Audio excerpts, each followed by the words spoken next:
The Vexum advance was methodical. In every war record preserved by the Galactic Coalition, no enemy had expanded so far, so fast, and with so little waste in its destruction. Their fleets moved with the cold logic of machine minds, harvesting worlds for material, repurposing every atom into an exasalt wave. 14 inhabited worlds erased in 3 cycles, orbital habitats stripped of frameworks, and 3 billion sentient lives converted into statistical irrelevance. The Coalition had exhausted every weapon, every stratagem, every desperate compromise they could tolerate. They were losing. The War Council issued the first total recruitment directive in its history. The message traveled to a network of wormhole relays and subspace broadcasts, not just to its member states, but to any civilization capable of interstellar flight. They did not expect much from the outliers, those young, small species barely standing on the threshold of galactic society. Desperation rewrites expectations. The Terrans were not on anyone's list of ideal allies. The war dossiers described them as high-gravity primates from a volatile, resource-rich death world. Their history was a catalog of violent self-inflicted catastrophes. The evaluation concluded dangerous in close quarters, unpredictable in strategy, and unlikely to adapt to coalition discipline. That assessment was correct in all but the last point. The first diplomatic exchange took place aboard an orbital station in the Terran system. The coalition delegation expected suspicion, posturing, perhaps a litany of demands. Instead, they were met by a group of uniformed humans who listened carefully to every detail of the war. The counselor from a Varethi species explained the rules of engagement, the limitations on targeting civilian infrastructure, the proportionality requirements embedded in every coalition charter.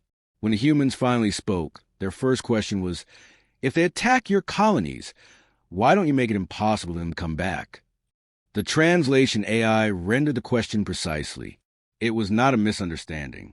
The delegation clarified that military force must be limited to neutralizing immediate threats and avoiding excess destruction.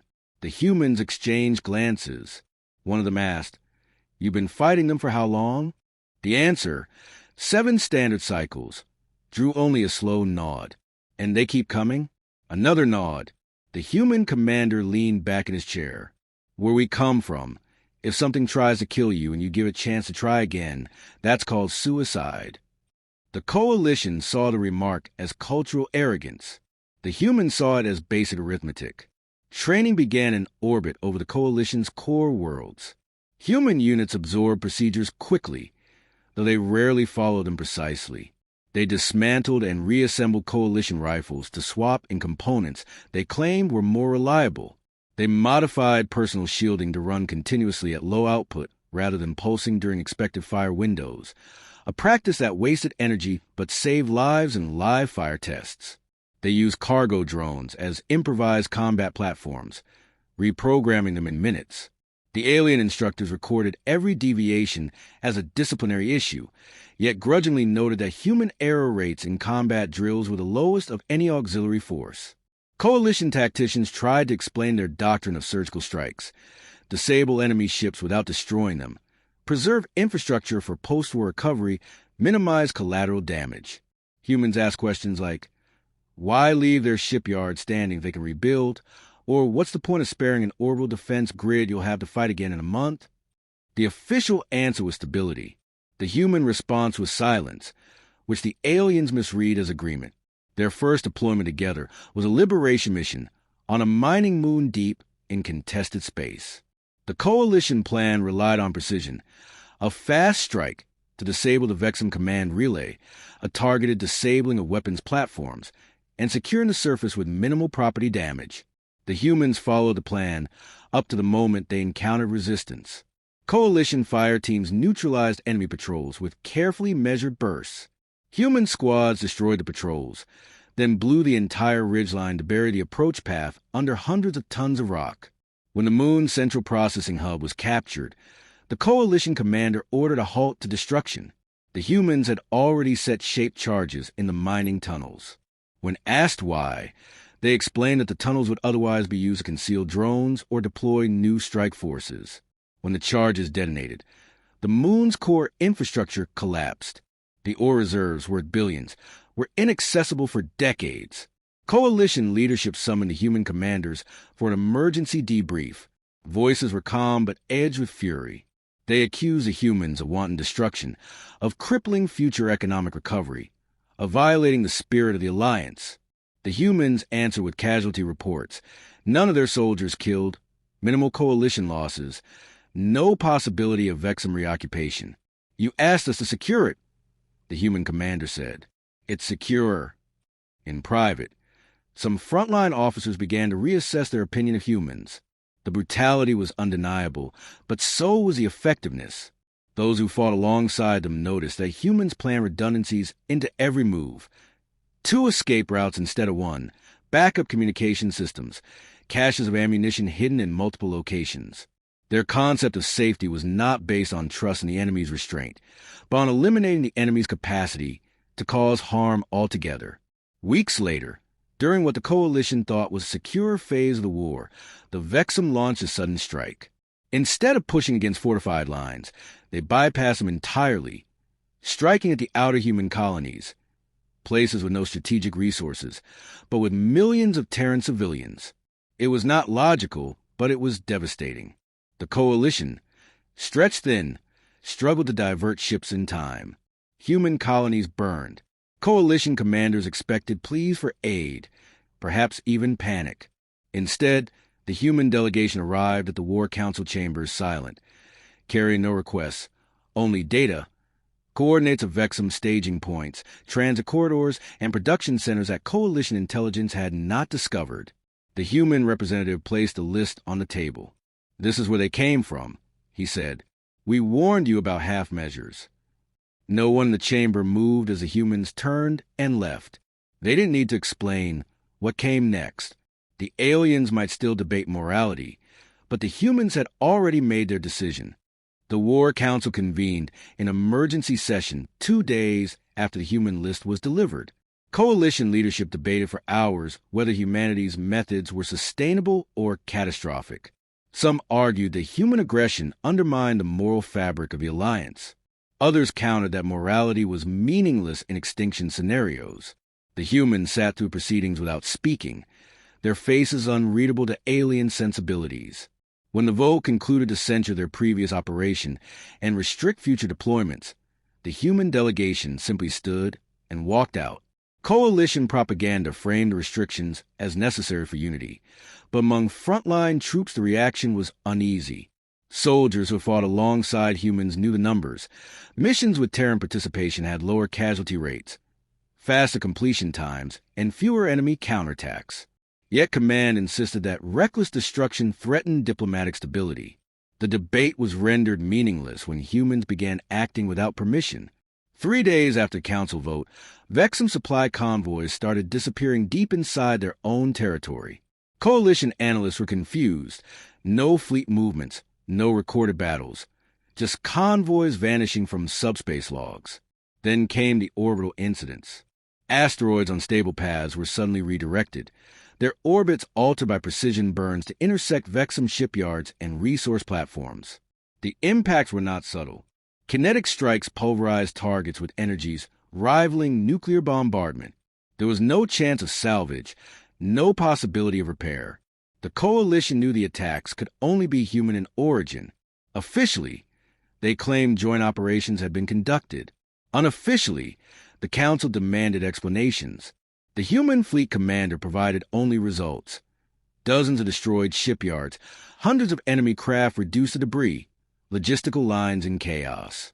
"They can't rebuild if there's nothing left," was the only justification offered.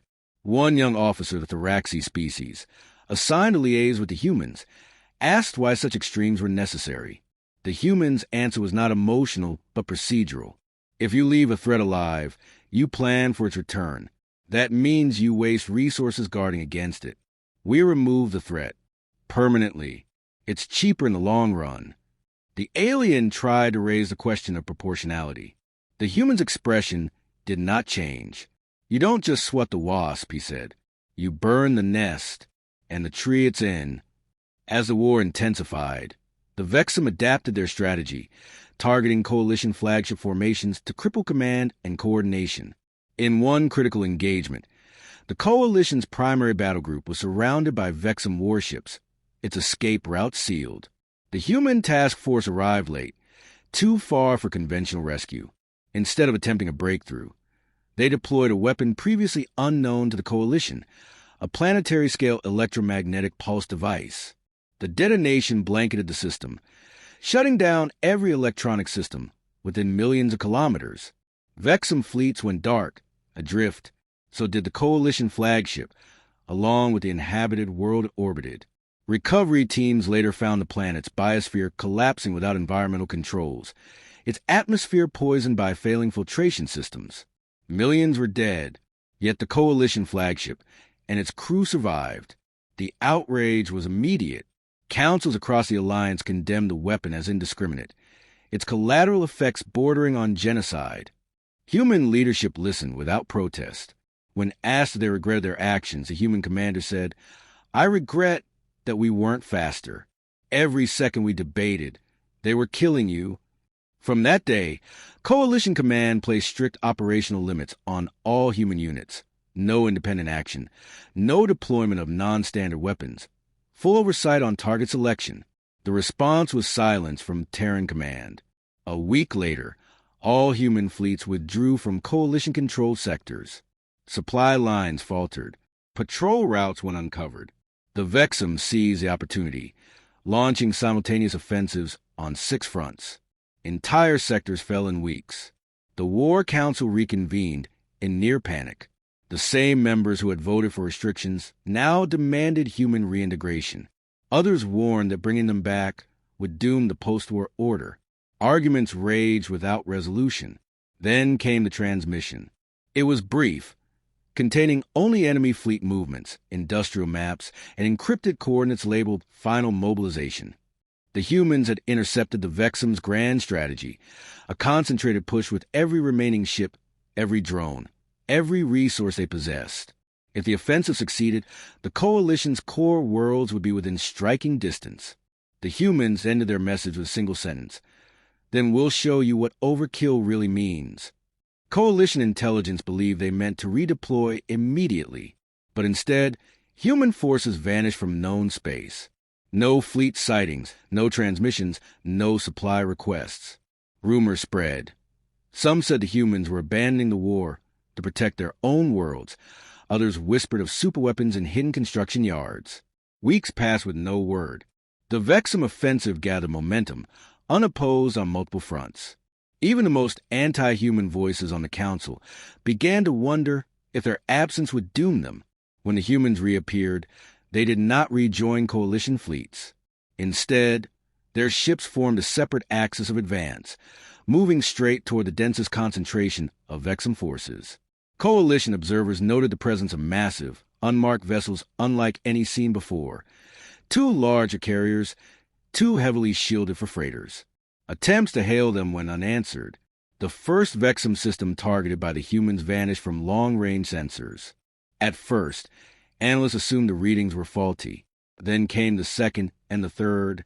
Surveillance drones sent to investigate returned only fragmented telemetry, radiation spikes, shattered planetary crusts, and debris fields glowing with residual heat. No life signs, no functioning structures, nothing salvageable. The Coalition demanded answers. The humans provided none. But the pattern was clear. This was not a campaign of liberation. It was eradication. Every shipyard, every supply depot, every manufacturing hub was targeted. Civilian population centers were not spared. Human weapons tore apart orbital habitats, vaporized atmosphere processing plants, and salted agricultural worlds with engineered biotoxins. The few survivors captured in escape craft spoke of autonomous hunter-killer machines, machines that hunted not only Vexum combat units, but any trace of their infrastructure. Coalition scientists analyzing recovered wreckage were horrified to find human manufacturing signatures integrated with captured Vexum AI cores, reprogrammed to exterminate their own kind. Officially, the Coalition denounced the campaign as a war crime in progress. Unofficially, their own commanders noted that Vexum resistance had collapsed wherever human fleets operated. The Vexum had no time to reinforce other fronts. Within 3 weeks, their empire was splintered. its communications shattered. The humans did not celebrate their victory. Coalition broadcasts filled the networks with speeches of gratitude, remembrance, and mourning for the dead. Human channels transmitted nothing but logistical reports, ship maintenance schedules, casualty counts, and the coordinates of systems now considered sterilized. There were no declarations of triumph, no flags planted on enemy ruins. When asked why, the human response was simple. The war was not finished until the possibility of war was gone. Coalition fleets moved cautiously into Vexum space. What they found defied even the most pessimistic expectations. The great machine foundries, once capable of producing thousands of warships a month, were not merely dismantled. They had been torn apart at the molecular level. Planets that once shimmered with orbital cities now drifted as barren rock, their atmospheres stripped away. Wormhole gates were not disabled, but annihilated entirely, their anchor points blasted into unstable spatial debris that would not settle for millennia. The Council ordered a full survey to determine the extent of destruction. Human forces were instructed to remain in coalition space while the investigation proceeded. They complied without protest, but the effect of their compliance was more unsettling than defiance. Entire sectors of Vexum territory stood in silence, unclaimed and uninhabitable. Recovery was not simply difficult. It was impossible. Whispers began in diplomatic circles. Some argued that the humans had gone beyond victory into something darker, something that undermined the ethical foundation of the coalition itself. Others countered that without them, every inhabited world in the coalition might have shared the fate of the destroyed colonies. The debate gained urgency when reconnaissance teams discovered the remnants of human hunter-killer machines still active in deep space. They no longer targeted coalition ships, but they dismantled any vessel, station, or beacon they identified as Vexum in origin. When researchers attempted to deactivate one, it self-destructed with enough force to vaporize a cruiser. The coalition convened an inquiry. Human representatives appeared as requested, answering every question without evasion. They confirmed the machines were intentionally self-sustaining, their programming irreversible, and their operational lifespan measured in centuries. The Council called this unacceptable. The human envoy corrected them. It was permanent security. You don't take down the guard dogs when the wolves are gone, he said. You leave them there, so the wolves never come back. Pressure to censure the humans grew, but no formal resolution passed. Each time a vote approached, whispers of fear stalled it.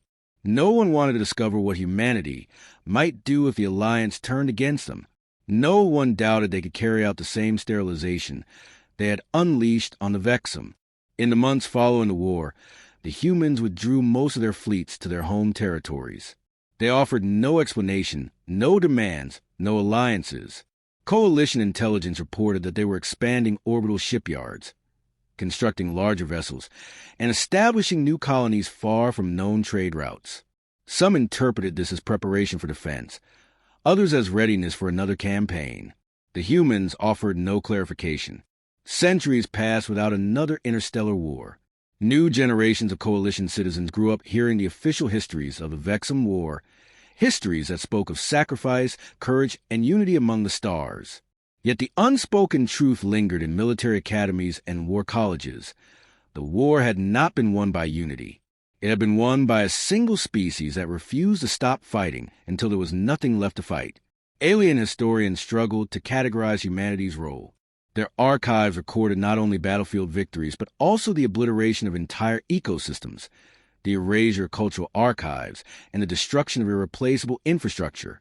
The moral weight of these acts was impossible to ignore, yet so was the result: peace. No known power dared to challenge the coalition in the centuries that followed, not because of the coalition's strength, but because humanity was still within it. Those who studied human history saw a pattern stretching back to their pre-spacefaring era. The same strategies used to burn out plague outbreaks, to eradicate invasive species, to remove enemy strongholds in ancient wars had simply been scaled to an interstellar theater. Their doctrine had not changed with the stars. It had only grown larger. To them, survival was not a matter of defense, but of removing the possibility of future threats entirely. Occasionally, rumors surfaced of human fleets operating beyond the borders of explored space, their courses unknown, their purpose undisclosed. Coalition scouts sent to investigate found nothing but dead systems, often with traces of Vexum technology buried deep beneath irradiated soil. Official reports omitted these details, but in private, officers understood the implication. Humanity had not stopped watching. When questioned directly about these rumors, human officials neither confirmed nor denied them. The best defense, one captain said, is making sure the next war never happens. You can't do that with speeches. Over time, the fear that had once followed humanity into every council meeting became something more complicated. For border worlds and frontier colonies, their presence was a guarantee of safety unmatched by any treaty. For the political core, they remained a potential disaster, unpredictable, unstoppable, and utterly committed to their own survival. The final archival record of the Vexum War was written not by humans, but by a Zenthri scholar who had lived through its entire span. He described the early coalition battles, the desperation, the first arrival of Terran ships. He documented the destruction in detail, the scale of it almost incomprehensible to species raised in the careful balance of coalition law. In his conclusion, he wrote, "They called it overkill, as though the act of going beyond necessity was a kind of indulgence.